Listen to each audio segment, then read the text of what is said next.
ကိုပို့ချလေးကြီးပဲသုံးပြီးတော့ရှေ့ကိုဇွတ်ပြေးတိုးနေတဲ့ခစ်ကကုံသွားပါပြီ။ဟိုပေါ်မှာတကယ်ဆရာကြီးတွေဘက်နောက်တန်းတွေအရန်ပိတ်ထားရင်လိုဝက်သုံးတတ်တဲ့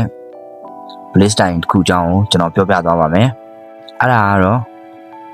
တစ်ဖက်နောက်တန်းတွေကိုအလုံးရှုပ်စေပြီးတော့ကိုသင်းကစားသမားတွေအတွက်နေရာလွတ်တွေရှာဖွေပေးမယ်ဒီ Lion Forward Blaze တိုင်ကြောင်းပဲဖြစ်ပါတယ်။ဒီ Lion Forward Blaze တိုင်ဆိုတာဘာလဲ။ဒီ Lion Forward Blaze တိုင်ရှိတဲ့ကစားသမားတွေက Advanced Striker တွေလိုမျိုးရှေ့ပြီးပဲဆိုမပြေဘူးကို area မှာပဲအများစောင့်မနေတတ်ဘူးကိုသင်းကစားသမားတွေနဲ့ချိတ်ဆက်မိကစားဖို့အတွက်ကွင်းလေတီဆင်းလာတက်ပြီးတော့ဘောလုံးတောင်းတတ်တယ်ကိုဖန်တီးနိုင်ပန်းရှိတယ်ကဲအဲ့တော့အချိန်ဆွဲမနေပဲကျွန်တော် gameplay video နဲ့အတူကိုပိုချ Blaze တိုင်ရဲ့အားသာချက်အားနည်းချက်တွေကိုကျွန်တော်တေချာလေးရှင်းပြသွားမယ်ဒီ Lion Forward Blaze တိုင်ရှိတယ်ထောင်တိုက်စစ်မှု Hurricane ကိုကျွန်တော်အသုံးပြုထားပါတယ်ဒီမှာဆိုရင် Hurricane ရဲ့ဘောလုံးလက်ခံတဲ့ position ကိုကျွန်တော်တစ်ချက်ကြည့်ကြည့်ပါဘက်နောက်တန်းကစားသမား3ယောက်ရဲ့ရှေ့မှာဘောလုံးကိုလက်ခံထားတယ် Hurricane နဲ့ဘောလုံးကိုခဏကင်ထားပြီးတော့ဘယ်ဘက်ချမ်းမှာ space ရသွားတယ် clear ပါပဲစီကို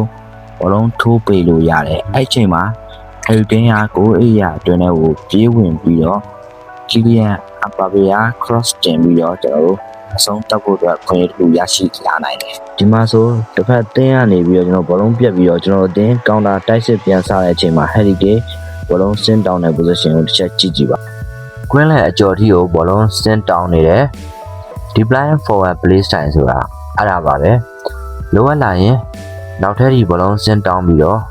မိမိကစားသမားတွေနဲ့ကစားကွက်ကိုချိတ်ဆက်ပြီးတော့ပုံဖော်ပေးရတဲ့ Blaze တိုင်တစ်ခုဖြစ်ပါတယ်ဘောလုံးပေးပို့မှုတိကျတယ်လွတ်ထွက်သွားရင်ကိုအဲ့ဒီရတဲ့ကိုဝင်သွားပြီးတော့အဆုံးတက်နိုင်တဲ့စွမ်းရည်လည်းရှိတယ်ဒီ Lion Forward ရဲ့အားသာချက်ကသူ့ကိုတစ်ဖက်နောက်တန်းကစားသမားတွေကလိုက်ပြီးတော့ကတ်နေရတာဖြစ်တဲ့အတွက်ကြောင့်မို့တောင်ပန်ကစားသမားတွေရဲ့အနေနဲ့နေရာလို့ရသွားနိုင်တယ်ဒီကွင်းလန်တိုက်စစ်ကစားသမားတွေရဲ့အနေနဲ့ space တွေအများကြီးရရှိပြီးတော့ဂိုးတွေသွင်းယူနိုင်မယ်အားနည်းချက်အနေနဲ့ကတော့ဒီ Lion Forward ဒီအများရန်ပြေးလွှာနေရတာဖြစ်တဲ့အတွက်ကြောင့်မို့ stamina ကျလွယ်မယ်တစ်ခါတလေမှတောင်ပန်ကစားသမားတွေစပီဒဲကိုတားမဝင်နိုင်တဲ့အခါမျိုးတွေမှာကိုရရှိဖို့အတွက်ရုန်းကန်ရနိုင်တယ်ကျွန်တော်အနေနဲ့အကြံပြုချင်တာကတော့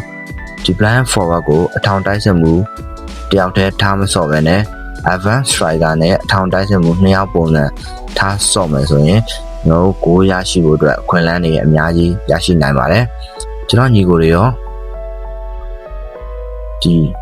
Lion Forward Blaze တိုင်ကိုအသုံးပြုပြီးတော့စောင့်နေကြရလားဒီ Lion Forward Blaze တိုင်ဒီထဲမှာအကျန်းဆုံးကစားသမားကဘယ်သူလဲဆိုတာကို comment မှာဝင်ရောက်ဆွေးနွေးသွားပါဦးနောက်ထပ်ဒီလိုမျိုးဗီဒီယိုတွေကို channel တက်တယ်ဆိုရင်ကျွန်တော်ရဲ့ဒီအကောင့်လေးကို subscribe လုပ်သွားဖို့မမေ့ပါနဲ့